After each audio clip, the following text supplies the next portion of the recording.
Allied Services High School Hoops presented by Bathfitter. Welcome inside the jungle, home of the Tigers. We're in Tunkhannock, Wyoming County. Tonight, it's a Division I matchup in the Wyoming Valley Conference as Crestwood and Tunkhannock meet for the second time this season. Good evening, everyone. I'm Bob Ide. Tonight, joined courtside by, right now, Dunmore assistant freshman head coach at Dunmore, Billy Jones. He's former PIAA referee. As we take a look at the Division I standings, Billy, we see the Dallas leading the way right there. These two teams we'll see tonight are in the middle of the pack. Yeah, middle of the pack.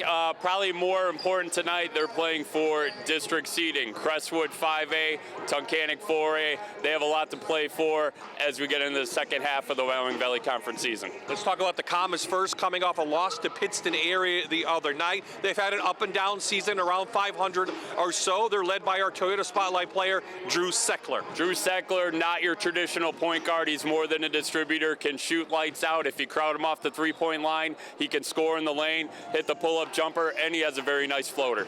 Well, Tunkhannock had high expectations coming into this year, especially with their senior class. It's been a little bit disappointing. They can turn it around, though, maybe starting here tonight. They're led by our other Toyota Spotlight player, Ben Chilson. Ben Chilson, a 1,000-point scorer. He reached that plateau last month in a win against Lackawanna Trail.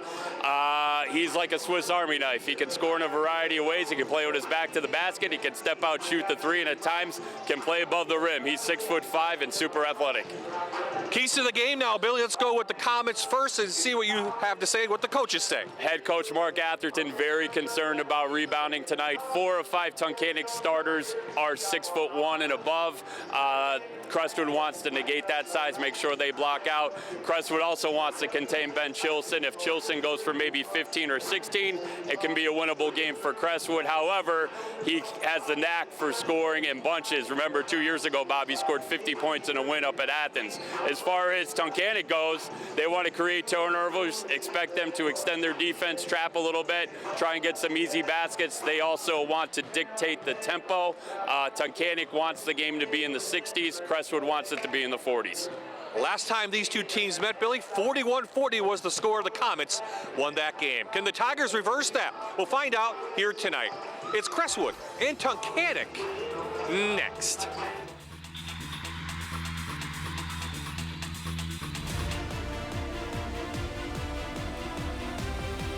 Allied Services High School Hoops presented by Bathfitter.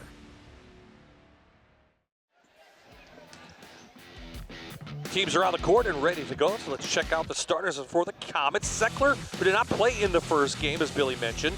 Chopla, Wright, Skorlowski, and Burbank round out Mark Atherton's team of Crestwood. For the Tunkhannock Tigers, under the direction of Spencer Lunger, it is Mako, Chilson, Brown, Uhas, and Matus, who did not play in the first game as well. They're your starting lineups, brought to you by Bathfitter. Our referees tonight, Tom Leighton, Matt Dennis, and Joe Flaherty, and we're underway here in the jungle. Billy, what do you want to see from these teams early on? I think it's going to be a battle of pace. Tunkhannock's going to want to play up and down. Crestwood's going to be a little slower, methodical. I think whoever wins that battle dictating the pace will have a good chance of winning this game tonight. And a walk on Chilson called by the former mayor of Wilkes-Barre, Mr. Tom Leighton. So here comes Crestwood back the other way now, averaging 48 points per game. They have 93 pointers on the year. Tunkhannock opening up man-to-man.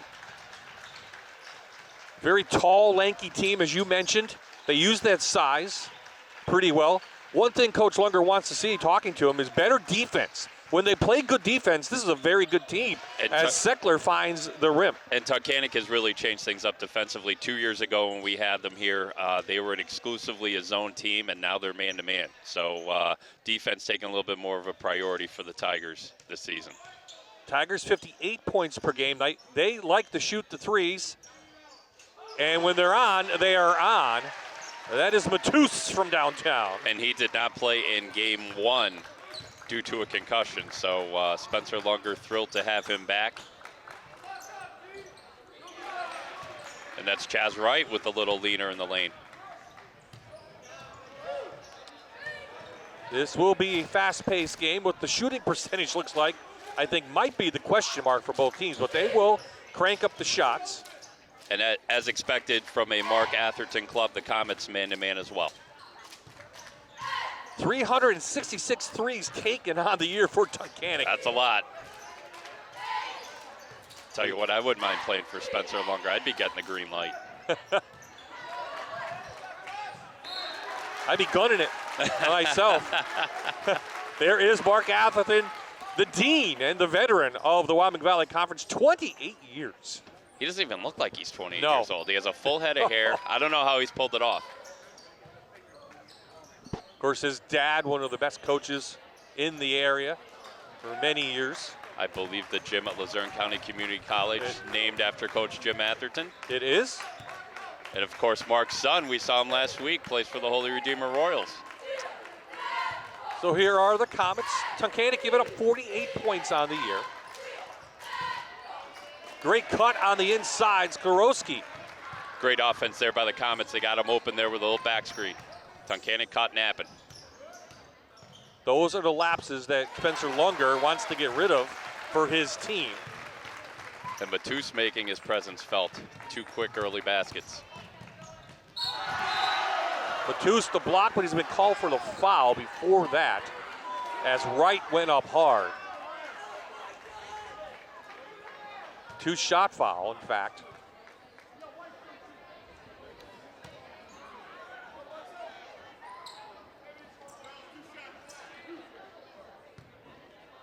Chaz Wright to the line. If there's one Achilles to his game, he is not one of the best free throw shooters. Of course, makes me look bad there. Every year we say this. He was 30 of 80, I believe, coming in.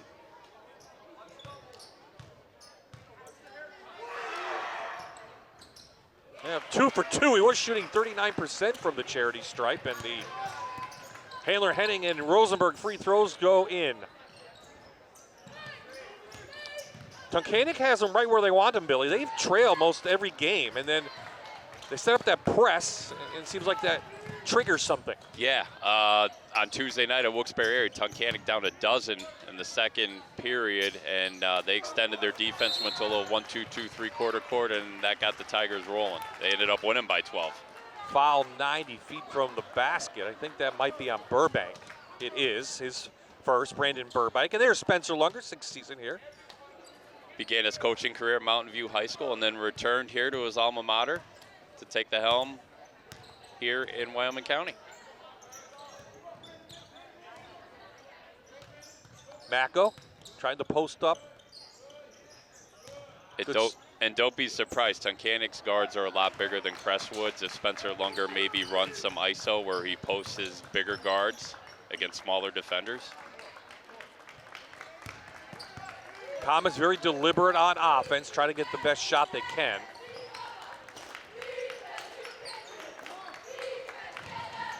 Get it back to Seckler.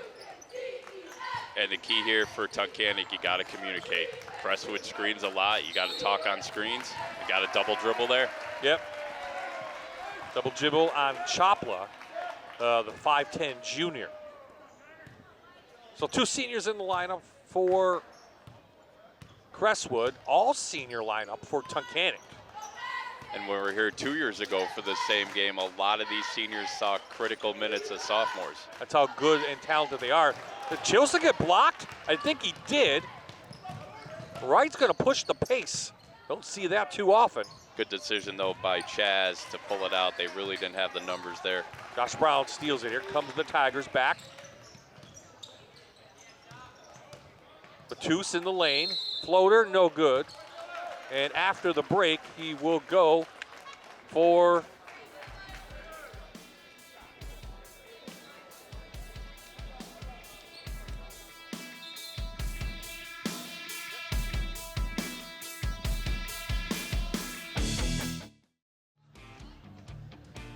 your marquee matchup brought to you by Allied Services. Chaz Wright draws the defensive assignment tonight, guarding Dylan Matus, the sharpshooter from Tunkhannock. Matus, one of the best three-point shooters in the Wyoming Valley Conference. Bob, that first matchup down in Mountaintop where Crestwood prevailed 41-40. Matus did not play. Tunkhannock only had 1 3-point field goal from the night, and that was from Chilson. course, Seckler didn't play either, and Seckler headed to Wilkes University. Yeah, we have some star power tonight on the hardwood in Tunkhannock. And Matus is at the line for 2 shots. So Matus has all 5 points so far for Tunkhannock, and he'll keep that 5, shooting 57% from the free throw line, and the Handler, Henning, and Rosenberg second free throw is up and good. So 6 points for Tunkhannock, all by number 14. And here are the Tigers extending their defense, that 1-2-2 3-quarter court press, which got them back in the game at Wilkes-Barre area on Tuesday night. They're going to look to trap sidelines. Crestwood wants to keep the ball in the middle.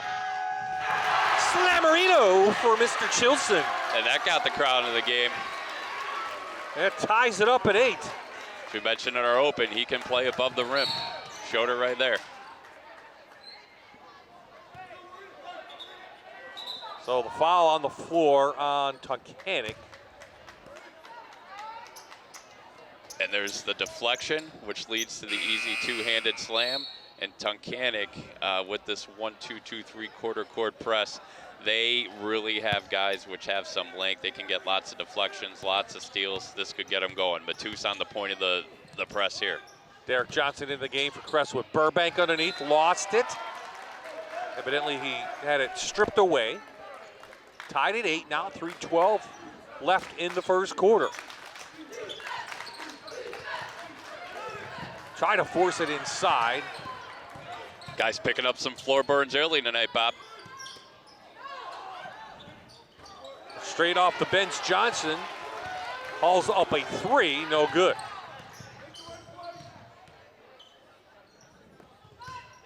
Chilson's the guy they want to watch for Tunkhannock, but it's been this guy so far carrying the pace, and give him another one. Scorebook's easy when you're writing it down for one guy. Matus is all 10. And the Tigers sticking with that 3-quarter court press again. They're looking to trap sidelines. Crestwood wants to have the ball go middle. Seckler might have had a block by Uhas. Now the pace is going Tunkhannock's way. Add 3 more. Why not for Dylan Matus from downtown? Timeout, Crestwood. Great find in transition. Matus shot ready. And finds nothing but the bottom of the net, catches it in rhythm. And again, he could be the X factor. He did not play in game 1 due to a concussion. He has 11. Chilson has the slam, and Tunkhannock's opened up a nice 13-8 advantage here early on. Little 5-0 run. Mark Atherton probably talking a little bit about obviously valuing the ball against this 3-quarter court pressure defense, but also too transition defense. You got to find Matus as soon as he crosses half court, because you saw him right there, Bob. He went right to the 3-point line, shot ready. You know, they want to close out on him, crowd him off the 3-point line, make him shoot contested 2s. We had 29 against Elk Lake, and he had 25 against Wyoming Valley West. So 2 or 3 players on this team can pace Tunkhannock each and every night. Now Crestwood could get easy baskets on the back end of this press if they value the ball, and of course that didn't happen right there, and Mark Atherton saying, hey, I didn't script that during the timeout.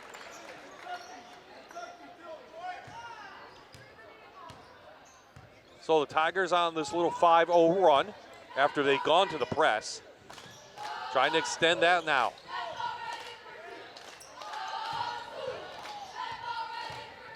To the corner, Brown, count it! Downtown, Mr. Brown. And when Tunkhannock is on, they are on. And that's what Coach Lunger told me this week, is when they are on, they are on. And they could be one of the best teams in the Wyoming Valley Conference. But that has not been happening this year at all for Tunkhannock. And if I'm a 4A school, this is a team that I do not want to see in the district playoffs, because like I said, they're very streaky. They have shooters. If some of them are on, they can blow you out. And they have the size, too, to match up and really dominate some people. Absolutely. Probably the biggest guards in District 2. 4 of their 5 starters are 6'1" and taller. 2 number 11s going at it, a little scrappiness. And we're going to have a foul, I believe, on Crestwood's number 11. That'd be Chaz Wright. Chaz picks up his first, team's third. So 8-0 run so far here in the first quarter for the home team. Trying to get back that loss they had down in Mountaintop, 41-40 earlier in the season. Matous feeling it. Allen, he gets a home roll. Got the shooter's roll. 16 for the senior who didn't play last time. Tunkhannock now, Crestwood have a tough time holding on to the ball. This press has really given them energy. Got them some transition hoops, and it's really ignited their offense. Same thing that happened Tuesday night down in Wilkes-Barre area. They were down 12, went to this three-quarter court trap, and they got them right back into the game. Crestwood's been stuck on this 8 since the 4:25 mark. So almost over 4 minutes now. They have not scored a field goal. And Chaz Wright, a lefty, they're forcing him to his weak side on the right. Mako doing a good job defending him, not letting him go to his strong side. This is the guy you want to have the ball at the end. Drew Seckler, the senior, averaging 16 points per game. No foul out there on Uhas. All over. Great defense by Tunkhannock. Hall's up with 3, and this jungle is going to be wild. Tunkhannock out in front of Crestwood, 19-8 after 1.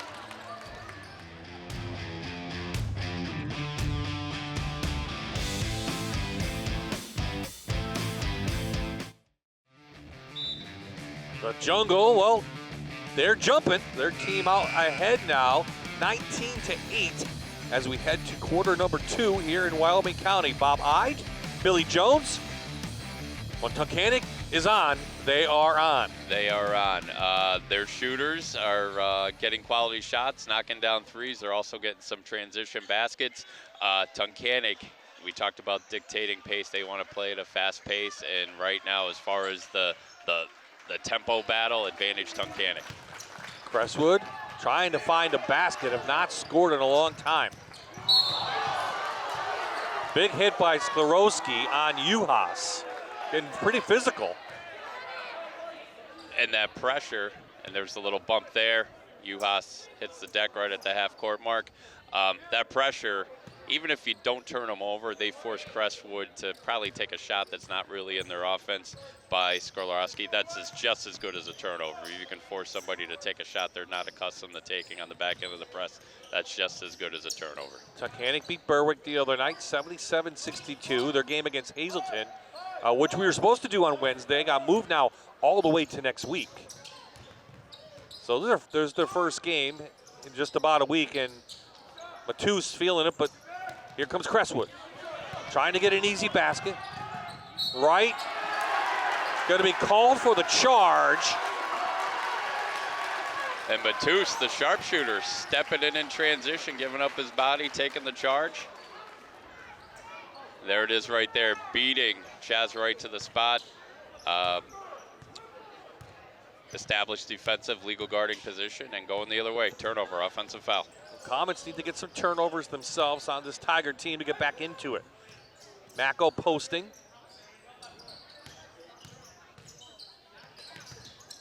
Back to Chilson. And with just 2 points, the Matous leading the way. And what we talked about, Mako posting up a smaller guard and gets the foul there on the block.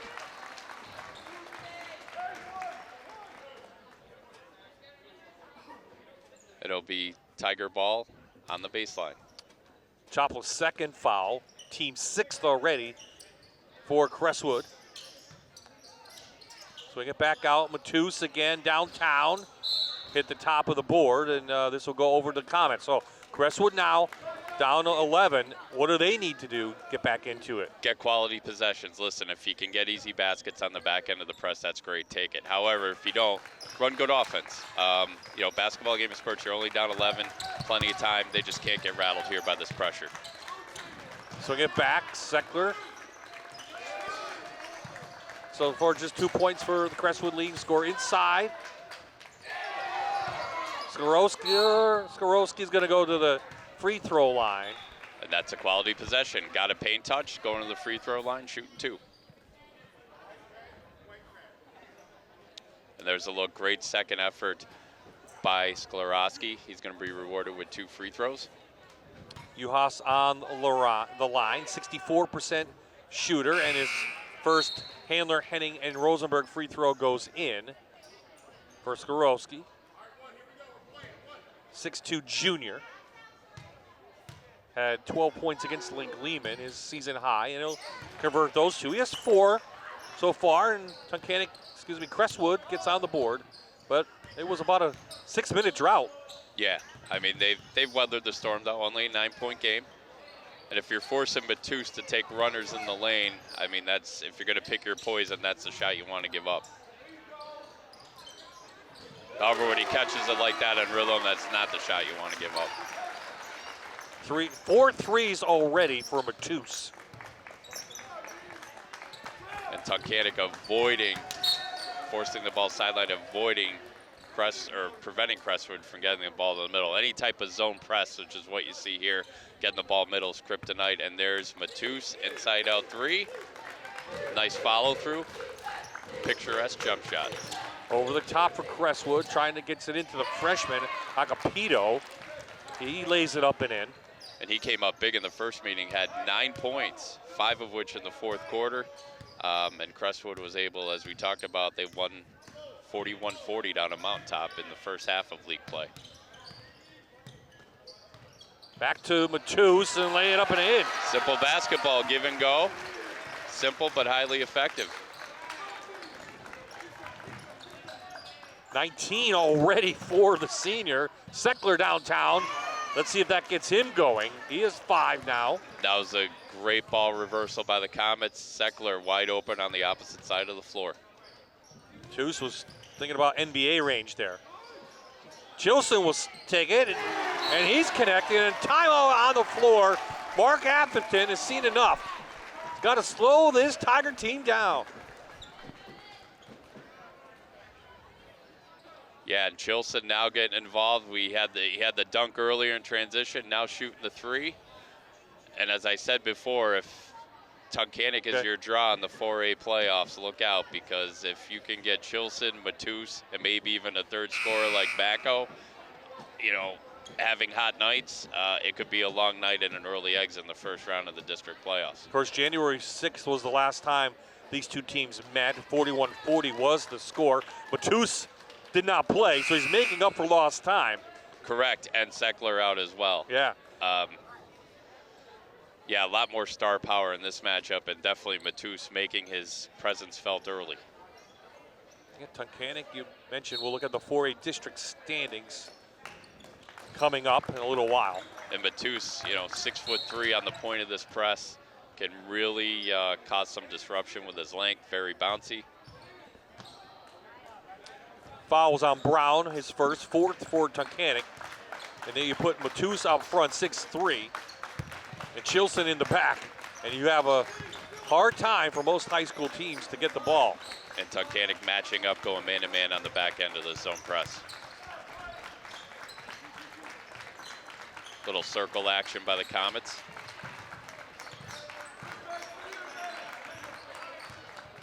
Still plenty of time in this game for Crestwood to get back. Burbank step back 3, in and out the rim. Right into the hand of Wright. And he'll pull it back out. Seckler, another one, 2 in a row for Drew Seckler. And Seckler's sharpshooting, keeping the Comets in the game. And we'll have a foul on the floor. Little bump in the back there on Chilson. It'll be Tigers ball on the baseline. Oh, they're saying he's in the act of shooting. Yeah, 2 shots. He must have began his motion.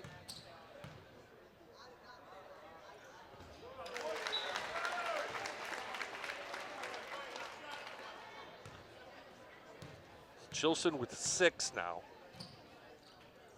And they make that 7. Tunkhannock going right back to the 3/4 court pressure, trapping aggressively on the sidelines. Crestwood's figured out the way to break it. Now can they get some points off. It will reach in from behind. Crestwood doing a much better Well, job. They're reversing the ball before it crosses half court and looking to attack the opposite sideline. All Tigers in the jungle here tonight. Tunkhannock trying to reverse what happened down to Mountaintop. They lead by 11 here in the second quarter.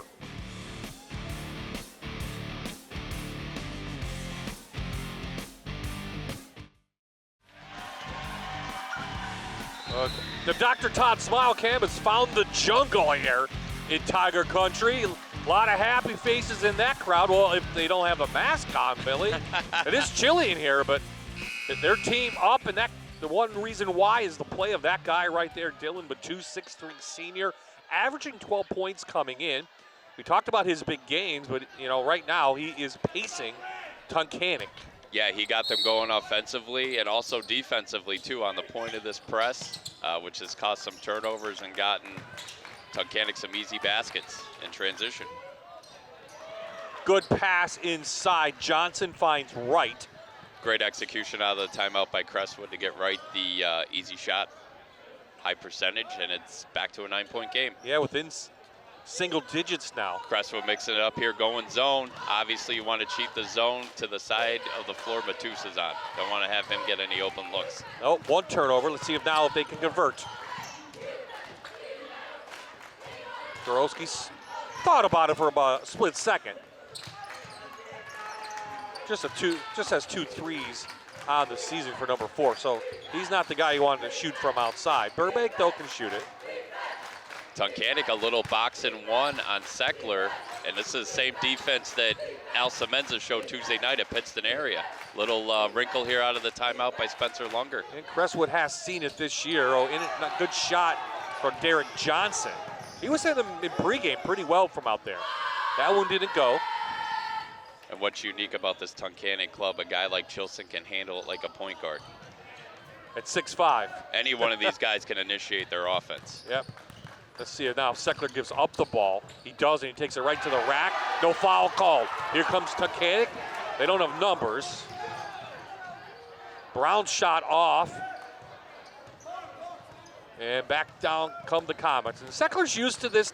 Coach Atherton has said people have played these defenses against Seckler this year, taking him out of the game. And when we talk box and one, it's 4 guys in a zone, and Josh Brown, he'll face guard Seckler now and try not to have him get the ball back. He has no help responsibilities whatsoever. How do you break that? You got to get Seckler the ball. How do you do that? First of all, you don't get rattled. I think a lot of times if teams see junk defenses, they panic, they get rattled. Run your man offense, maybe run them off a couple double screens, post some guys, have them, curl off, screens along the baseline. And of course, you can also attack the middle of the box, which they did right there with Skolarski getting the easy hoop in the lane. So a little 4-0 run. Yeah. Down to 7. Down to 7. Crestwood sticking with the zone. And again, you want to talk in this zone and make sure you do not lose Matus. There he is right there with the ball. Yeah, both of these guys out top can crank it up. Yes. And already have 3-pointers tonight. Cross court to Brown, downtown Brown, no good. Best way to attack his zone, maybe get in the gaps, get the ball in the high post, go a little high-low. If you're going to shoot threes, get inside-out threes. Right in the trees off to Johnson. Sklarowski, and a jump ball will go to Tunkhannock. Under 1 minute, 54 seconds left in the first half. It's been all Tunkhannock since midway through the first quarter. Yeah, if you're Mark Atherton, though, and his coaching staff, you weathered the storm. It had the potential to be a blowout. It's now a 7-point game. I think Crestwood's calmed down a little bit. And Tunkhannock's shooting percentage has come down. Yes. Chilson got it. He must have heard you there, Bob. He did.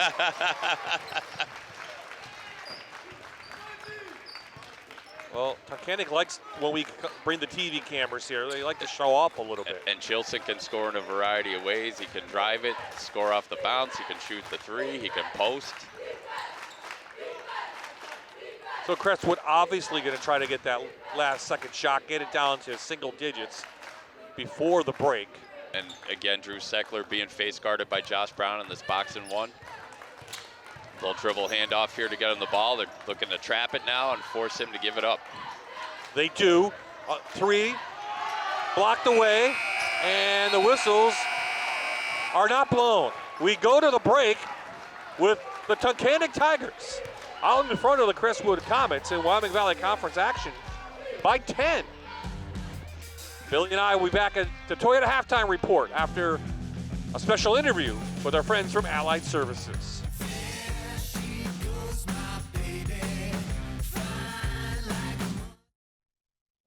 Thanks for sticking with us. It's halftime on MyTV WQMY. Amanda Cool here, joined by Melissa Kelleher, the Assistant Vice President of Home Health at Allied Services. Melissa, thanks for joining us. Thank you for having me. Melissa, can you talk to me more about what you do with home health here at Allied? So basically I manage a team of skilled nurses, so RNs and LPNs, physical therapists, occupational therapists, speech therapists, and we also have certified home health aides. So we go into the patient's home to care for them, usually when they're discharged from a hospital or a skilled nursing facility. Sometimes when they're home and they see their doctor and they have a new diagnosis or something's not going well for them, and they'll order our services. So we go out there and we help them manage their own health care at home. Tell me about the difference between home health and in-home. I know some people sometimes confuse that. Yes, for home health, we're the medical side of care. So we're providing the professionals such as the nurses, the therapists into the home. On the in-home side, it's the non-medical side. So that's the aides that are coming in to provide bathing, housekeeping, they do shopping for their clients. So we're the more medical side of things when you need wound care or need rehabilitation at home. I know Allied is a really special place for employees to work. What makes it so special for you to work here? The team I work with. I work with a wonderful team that has so many years here. The longevity is something I've never seen in anywhere I've worked. We have clinicians that work with me that have been here with Allied for 40 years. So I always say that says something. If you're going to come and work 40 years with a company, you can tell that it's a good company to work for. And I just have an awesome team that I work with every day, and to see the incredible work that they do for our patients, keeping them home where they want to be, it's a great place to be. Absolutely. For people watching at home and that are interested, are there any opportunities for them to come work at this amazing company? Sure. We're always looking for some great professionals to join our team, such as RNs, LPNs, physical therapists, occupational therapists, speech therapists. What is it about Allied that is the one thing that is the most rewarding for you when you go home at night? Just seeing our patients progress, seeing them. The unique thing about home health is we admit the patients and then we see them throughout. We stay with their care, and to see the way they come to us and then the way we're able to discharge them at the end, it's just so rewarding to follow them through their journey. Melissa, thank you so much. We'll be right back with highlights from tonight's game as well as the second half coming up.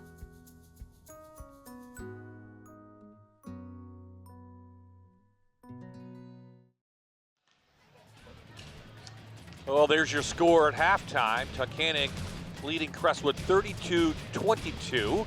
Bob Ide and Billy Jones back at the table, Billy. And, you know, the 3:23 mark of the first quarter was tied at 8. Since then, Tunkhannock 24-14. They have found the home rims very positive tonight. They shot the ball very well, and on top of that, their go-to was that 1-2-2-3 three-quarter court press.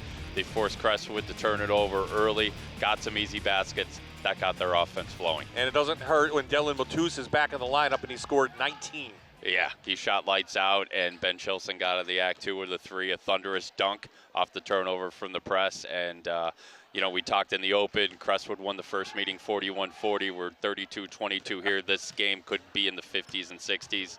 Advantage Tunkhannock. They want the fast pace. Advantage Tunkhannock, a team that could be very dangerous in the district playoffs. But let's take a look at some first half highlights. And as we talked about Matus, boy, they couldn't miss 4 3-pointers. He was lights out early. Skarlowski gets the easy hoop inside. Matus taking it to the rim. Crowd him off the 3-point line. He can drive it.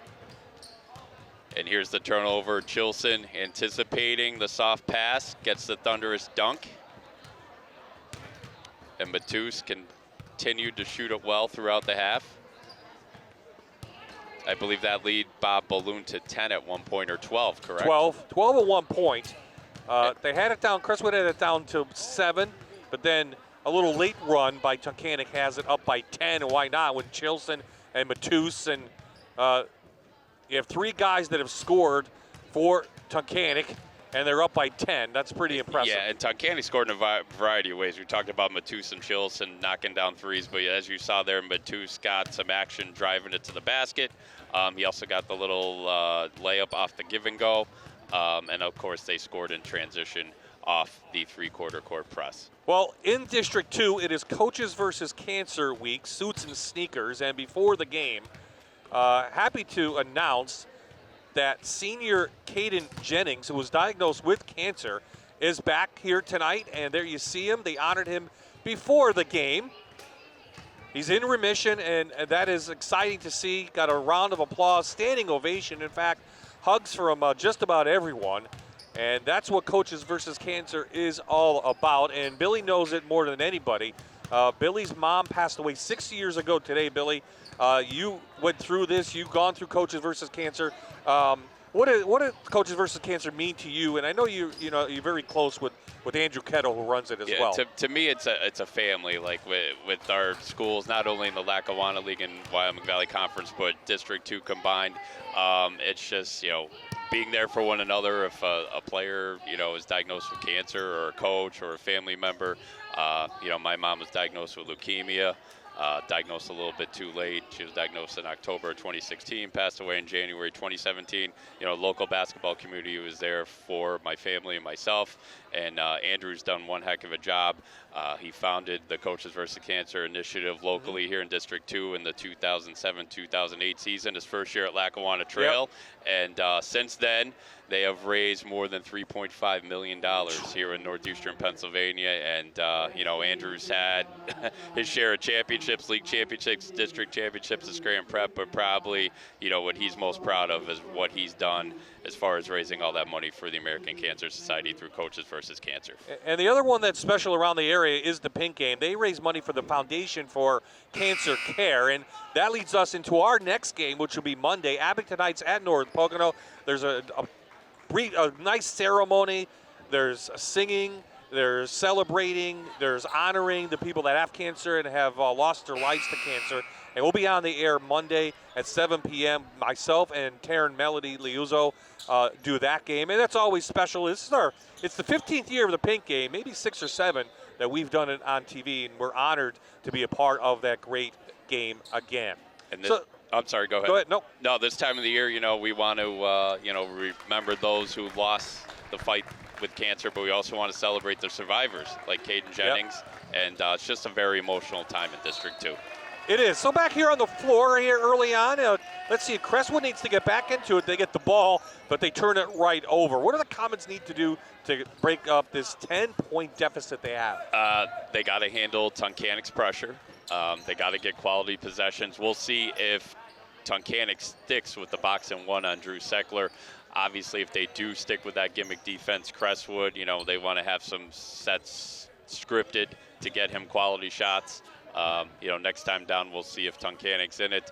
Tunkhannock a little methodical here. This might be their longest possession so far of the game. They're going 5 out, looking to, space the floor, maybe get some backdoor action here, get some easy baskets. Tunkhannock actually opened the season with a very good record, a big win over Trinity right here by 10, but then they kind of fell off a little bit when they got into Wyoming Valley Conference play. They're a streaky team. When they're on, they are on, as we see here tonight. Matus, back of the rim. Here comes Crestwood. Crestwood also started out pretty well. His right shot is no good.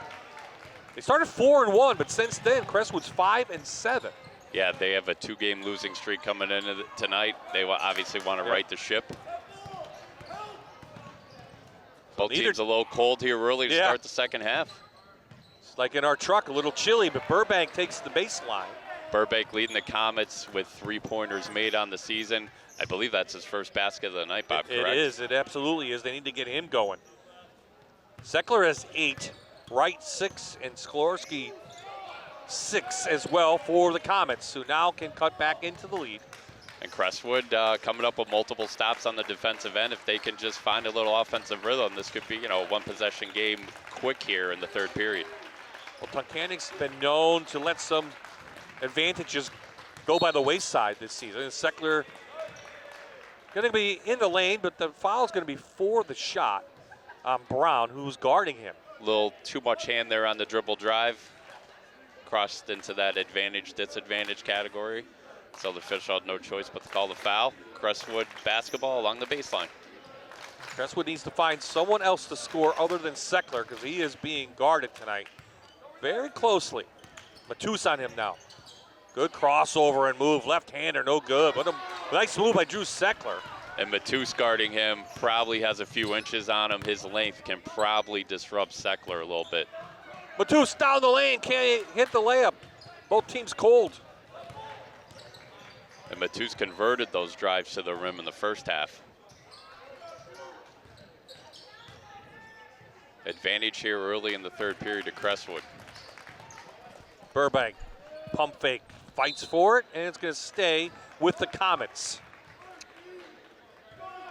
Now, last out of bounds underplay for Crestwood, they ran Seckler off a elevator screen, double screen to get him what they thought would be a wide open three. Tunkhannock did a very good job defending it. Got called for a 5, couldn't get the ball in. Great defense by Tunkhannock. Yeah. Caused that. So here come the Tigers now, up by 8. Crestwood showed a little bit of zone towards the end of the second half. Now they're back to their man-to-man defense. Good back cut. Yeah, Chilson with the cut, couldn't make it. Tunkhannock ice cold, and they've had quality, high percentage shots at the rim. Maybe it's the rim to our right. I don't know. Seckler after the fake. His shot off the back of the rim. So neither team shooting it all that well here in the third. If you're going to give up a 3 to Seckler, that's the one where he shoots it off the bounce. Juhas in the lane, taken away. Good defense and hands by Skorowski, but the Tigers pull it in.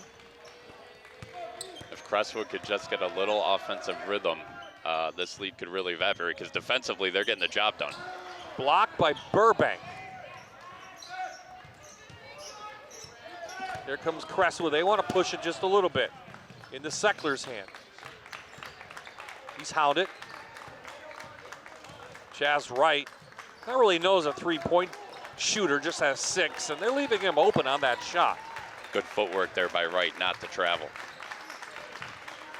So a good, important possession here, I'll say that. They had for Crestwood. Skolarski open there on a back screen. Try to force it in to Wright. It's knocked out of bounds. At our break, 3:56 left. Neither team shooting all that well in the third. It's down to an 8-point lead for Tunkhannock.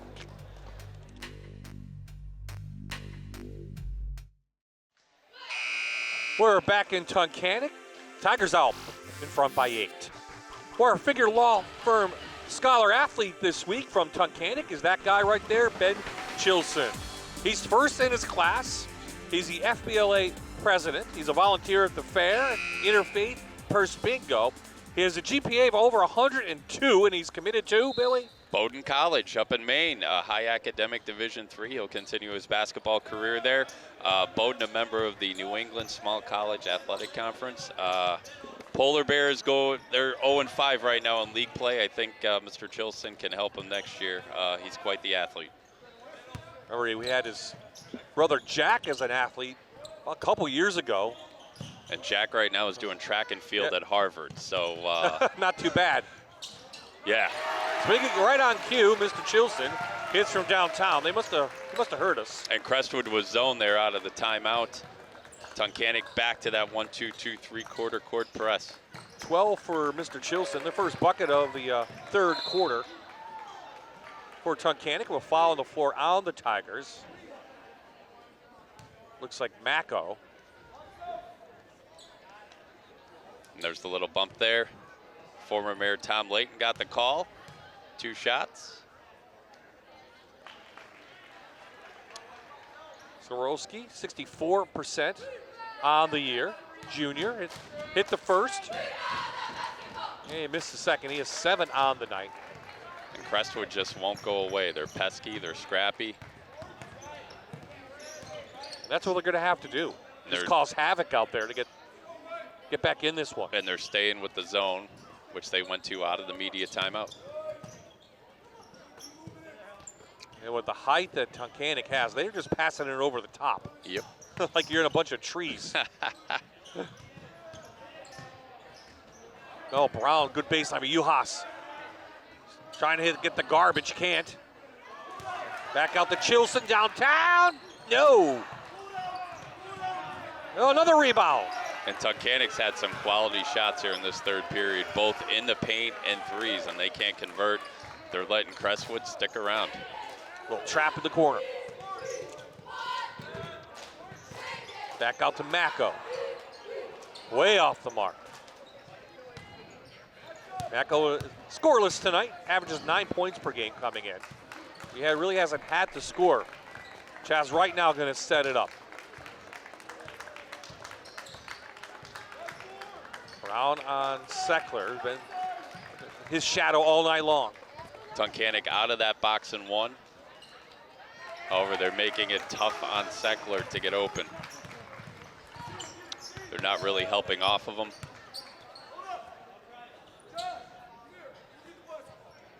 Josh Hilp in the game, number 12 for Crestwood. In red, Tunkhannock in the white with the orange.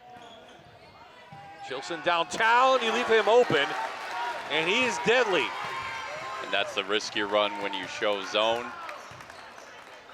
You can leave shooters unaccounted for.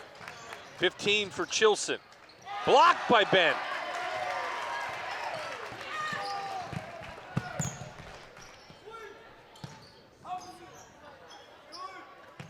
Mako downtown, no good.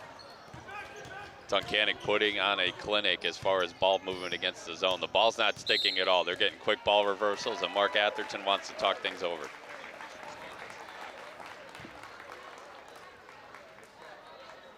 So Tunkhannock on fire. They went cold early on, but outside, since the media timeout, they have not missed. Correct. A great skip pass to Ben Chilson, shooting it in rhythm. And like I said, if you're playing zone, that's the risk you run, leaving shooters wide open. And the risk you run is seeing Tunkhannock in the first round or the second round of the playoffs. Because this 4A to me is pretty open. It is very wide open. Any of these teams, at least in the top four, can beat one another. Scranton Prep, huge home game tonight against Abington. Valley View playing very, very well. They have two good guards with LV Pagula and Eli Savage. We saw Nanticoke last week. They have two really good players in Jaden Johnson and Ibn Jordan Thomas. And of course, Tunkhannock, if they shoot the ball like they're doing tonight, Bob, you know, they can make a decent run in the district playoffs and perhaps even get to the arena. Key for Tunkhannock, stay in that top four so you host a quarterfinal game. That's right. They want to host it here, and you can see what they do here. Yeah, unique gym, different layout. Yeah. I think if you're a road team, it's a little bit tougher to shoot with the bleachers behind the baskets. Yeah, plus you're making a long bus ride if you're, you know, a Lackawanna League team or a team from the southern part of the Wyoming Valley Conference. Well, you mentioned the Prep Abington game. Abington won already, 65-48. So we'll look at the 5A standings maybe a little bit later on, but right now, Comets are the favorite. And Abington remains undefeated within District 2. Their only loss on the year outside of the district to Berks Catholic from the Reading area. No calls on the two layup attempts from Crestwood. Mark Atherton questioning. This is a little bit, and Chaz Wright working hard. I think Coach Atherton might have had a little gripe there. It looked like Wright got bumped. Probably should have went to the line there for two. A little bit of a danger zone here for Crestwood. You do not want this lead to balloon. Got to get some stops here and, you know, put together a solid fourth quarter, you know, get back into this game. Remember, at Pittston area on Tuesday night, Crestwood was down double digits. They came back in the third period, took the lead. They did. They led after 3 and ended up losing that game to Pittston area. And Pittston area tonight playing Hazleton area in a key game as well in the Wyoming Valley Conference. So last second, looking for the last shot is Tunkhannock. Mako. Tipped around, out of bounds, 2 seconds left. This will be pretty much a catch and shoot situation. look possibly to see Chilson or Matus come off a double screen. 30 Spencer Lunger's going to talk it over. 32nd timeout. Maybe we can look at the 5A standings quickly and see that, Abington has to be the favorite in 5A. Crestwood's going to be in there, but, Abington, Dallas, and Pittston, all three of those teams I'll take as a possible champion. Yeah, never count out an Alsa Mensa coach team. Pittston area, they'll play their best basketball down the stretch. Dallas has won 10 in a row since they had a little hiccup in league play at Wilkes-Barre area. You would think Dallas would have a down year, graduating to 1,000-point scorers and Austin Finarelli and Nick Nacito. That program really hasn't skipped a beat. Mark Belinsky does a terrific job. In North Pocono at 9-6, they have the potential. They have two really good scorers in A.J. Nemitz and Chris Walsh. If both of them have a hot night, they could possibly, upset somebody in a district semifinal and get to the final down at the Mohegan Sun Arena in Wilkes-Barre Township. Downtown, way off the mark for UHAS, but Tunkhannock had a 10-point lead. They upped that by 3, headed to quarter number 4 here in Tiger Country. Quarter number 4 coming up here in Wyoming County. The home team Tunkhannock up by 13. Bob Ide, Billy Jones, and here's what Crestwood has faced the last 10 games or so. Up and down, I think, is the way to describe them. Yeah, inconsistent, which is kind of what you would expect with a team that only returns 2 starters. Second half of league play coming up, I spoke to Mark Atherton prior to the game. He said he wants just to make sure, as far as district seeding goes, he wants to get out of that potential Abington Heights first-round matchup. So as of right now, they would play North Pocono and travel to North Pocono in the opening round of districts.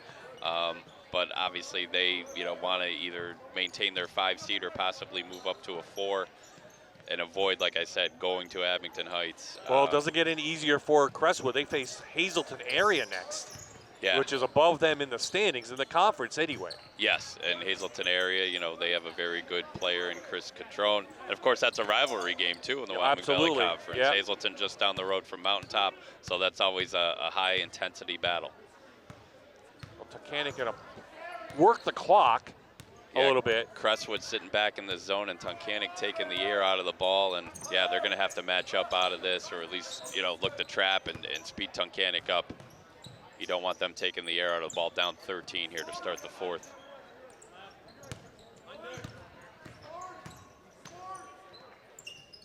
Back out top. And with the length that Tunkhannock has, they can hold the ball pretty easily. And don't be surprised maybe at some point Crestwood rolls the dice and, picks up full court. Right now, though, they cannot afford to have Tunkhannock put together lengthy possessions. Or a turnover. Good hustle by Wright. Trying to pick up the pace a little bit is Crestwood, down 13 here early in the 4th quarter in a fast-paced game. Not a lot of fouls called, not a lot of stoppages. Tunkhannock playing keep away. They have UHAS at the super high post, just above the 3-point line.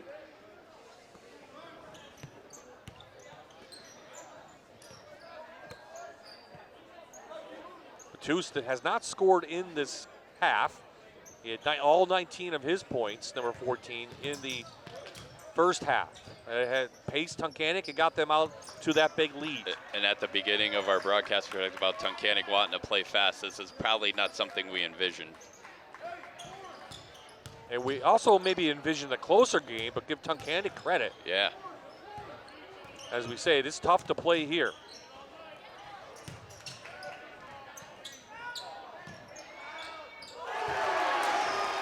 It's even tougher when they're hitting their threes. Boy, that's deflating. You take all that time off the clock, and then Chilson hits a corner 3. Now it's a 16-point game. Tunkhannock got exactly what they wanted. They burned a significant amount of time and got a 3 from their all-league player.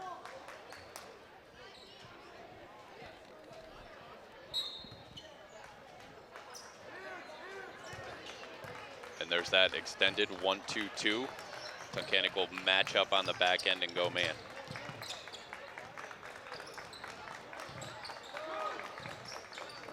Not a lot of time for Crestwood, but they're going to have key possession. They can't do that.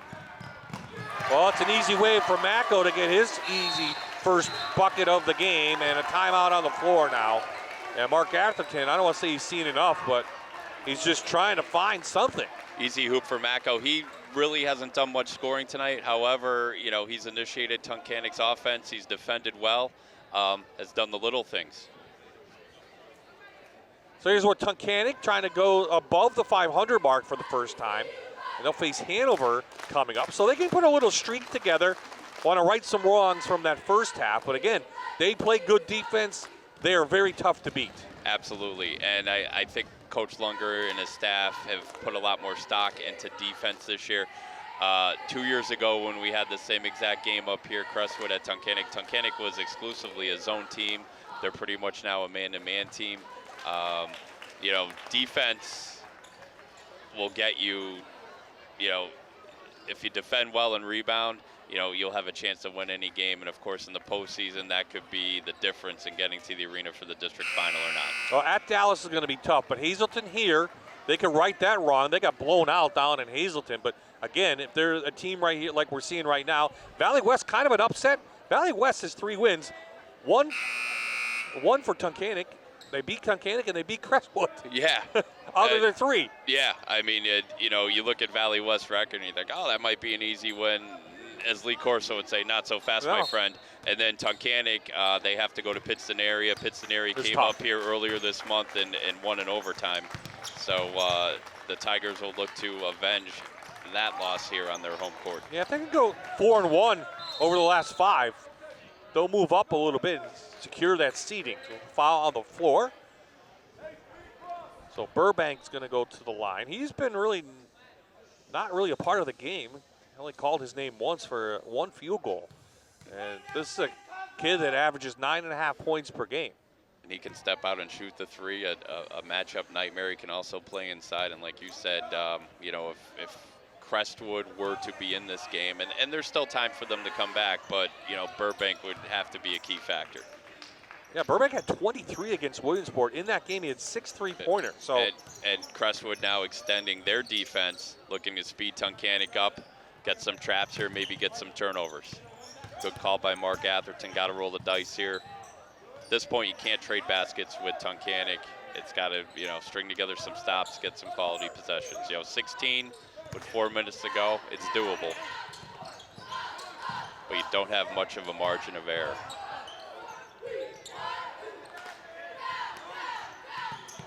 Tunkhannock holding on to the ball. We're under 4.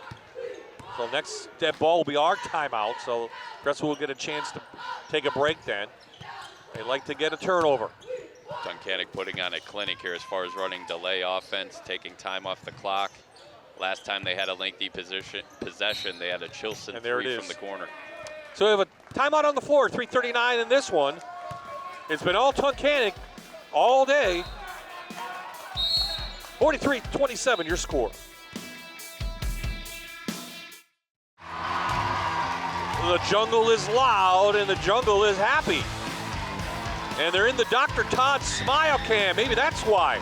Now, I think it's that their team is up by 16, Billy Jones, and running away with this one against the Comets here in the jungle. A barrage of 3-point baskets and a thunderous dunk by Ben Chilson will get any student section excited. So it's the last 3:39 left. Crestwood, how can they get back into it? It was so quick. Well, Can they? Crestwood last time out, they extended their defense. They went to a little 1-2-2 3-quarter court. If they can speed Tunkhannock up, get some traps. The key is, though, at this point, you can't trade baskets. It's got to be stops. Get some, you know, quality possessions. And they have plenty of fouls to give here. That's only the second team foul. So if, you know, if Tunkhannock's cushion does evaporate, you know, Crestwood's going to have to give up a lot more fouls if they want to put the Tigers at the line towards the end of the game. Well, as a team, Tunkhannock shooting 67% on the season.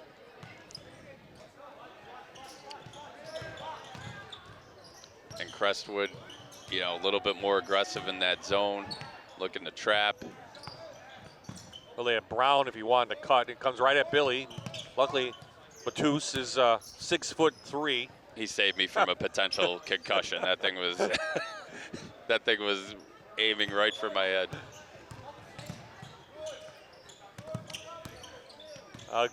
Give Crestwood a lot of comment, a lot of credit. They're not giving up.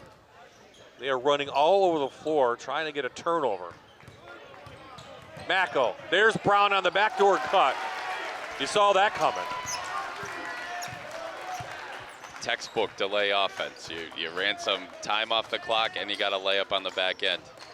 Burbank downtown can't connect, and pretty soon we're going to see some of the younger guys in. There's an 18-point lead, and we'll foul on the floor. Well, just a third team foul for Crestwood. Crestwood smart. In the event they do cut into this lead, you don't want to be giving up fouls in the last minute. You want to make sure that if you do foul in the last minute, if it gets any closer, that you put Tunkhannock to the line immediately. Well, that will put Chilson to the line, our scholar athlete, and the team's leading scorer.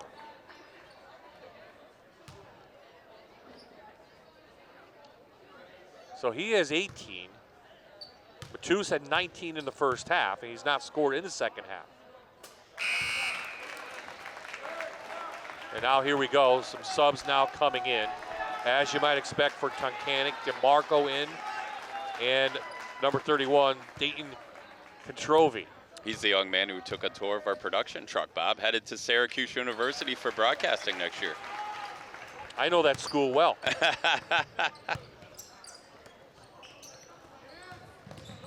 So up to a 20-point lead, 2 minutes left in this one. I think you can put this one in the books as Burbank says not quite yet.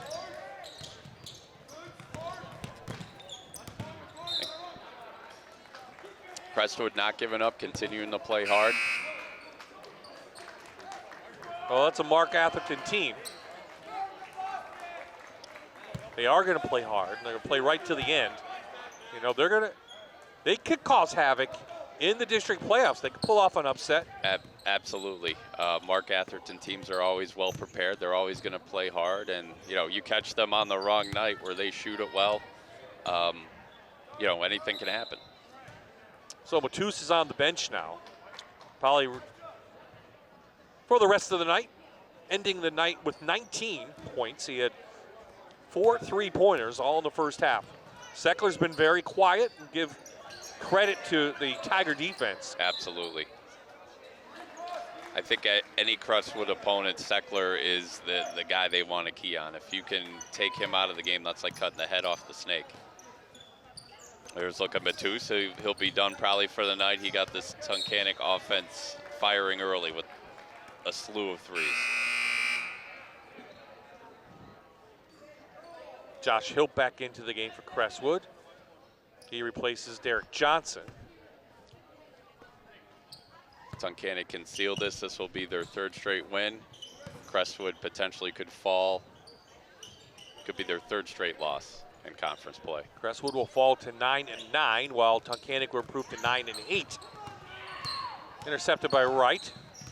Bob, you're saying he's headed to St. John's University for baseball. Jazz Wright, yep. According to Coach Atherton. Who do you think of when you think of St. John's baseball? Oh, former boy. Cy Young winner from the 80s, lefty. Oh, I'm not going to say Steve Carlton because that's the only one I know. Oh, Met, former Met? I believe he was with the Mets at one point. 1 point with the Twins, won a World Series. Anyone is Cy Young with the Twins. I'm getting old, Billy. I don't remember that Frankie stuff. Sweet Music Viola. Oh, yeah.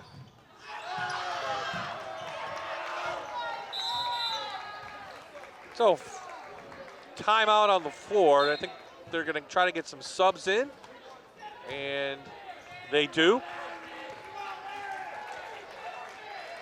Here's our schedule coming up. And, of course, we mentioned the Pink game on Monday.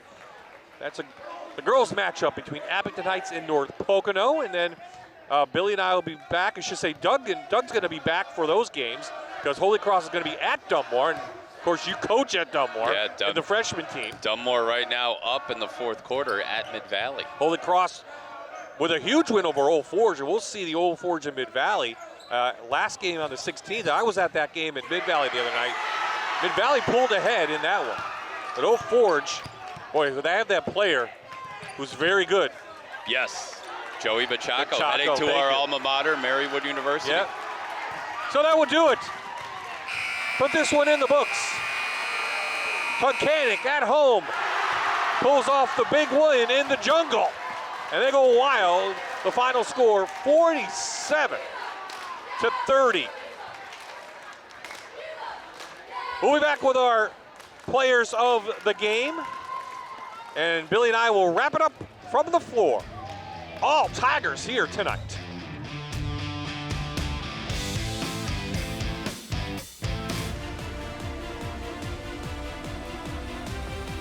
Allied Services High School Hoops presented by Bathfitter.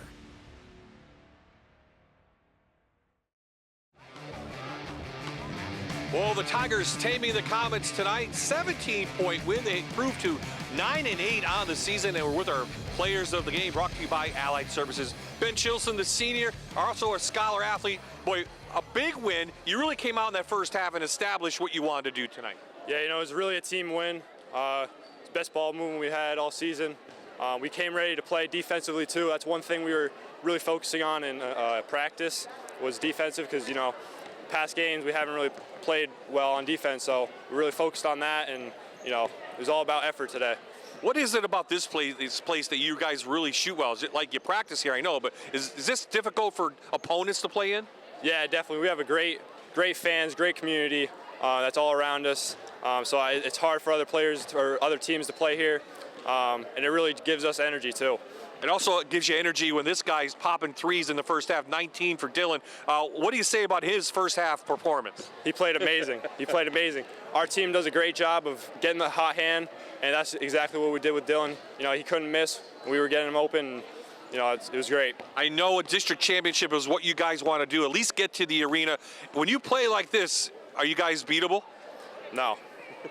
You know, we went through a rough patch middle of the season, but right now we're playing the best basketball we've played all season, so, you know, I'm really excited for the future. Okay, let's bring Dylan in. We won't say, but you didn't have any points in the second half. Boy, Dylan, you exploded in that first half. How are you feeling it? It felt good.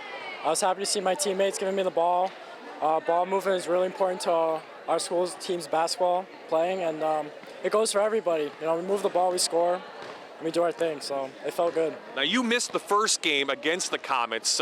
Was that in the back of your head? Oh, for sure. I was waiting all week to play this game. Sitting at their school, losing by 1 point, especially not being able to play really sucked, but I was thinking about it all day in school today, and I really wanted this win, and we got the win, so it feels good. Why are you guys so confident now? I mean, you had a tough loss against Valley West. That's, you know, not a good one, but you get back this one that you lost down there. Well, how confident are you guys getting right now? I think each and every day our confidence grows bigger, especially with winning games. Practices, we're going even harder every day, and it just keeps going every day. Well, enjoy the win, guys. Congratulations, a big win tonight for Tunkhannock. We're Billy in to wrap things up, and boy, we say it before, we'll say it again. They are tough to beat, and they're going to be a threat in the District 2 playoffs. Absolutely, and especially if they host a first-round game. If I'm a district opponent in 4A, the last thing I want to do is come here and play against a team like that with the hot hand. That's a terrific 1-2 punch with Ben Chilson and Dylan Mateus. Don't count Crestwood out either. No, not at all. You know, they want to, stay in kind of that 4 or 5 seed range in 5A. You know, last thing they want to do is, get a first-round matchup with either Abington Heights or Dallas. Key is, stay with that 4 or 5 seed, get a potential winnable first-round game, and then go from there. Still lots of basketball to be played. Crestwood's only going to get better as time goes on. Absolutely. Billy, thanks for joining us this season. Maybe we'll see you in the playoffs. Hopefully. Thanks for having me. It was a pleasure. Okay, again, our next game, we'll turn things right around for this crew. Monday, we'll be at North Pocono for the 15th annual Pink Game.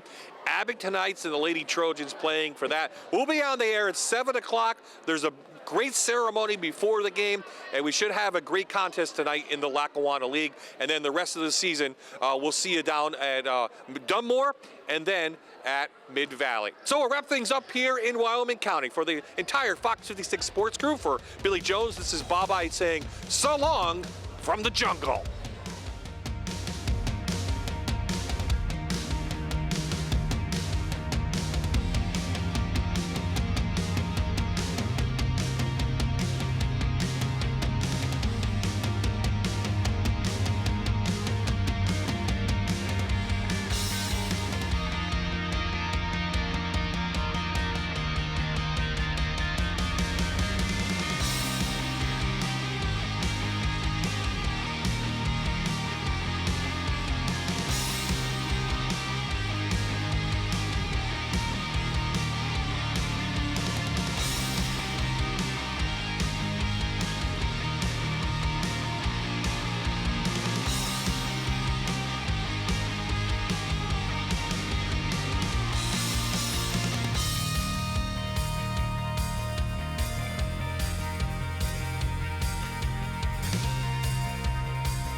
Allied Services High School Hoops presented by Bathfitter.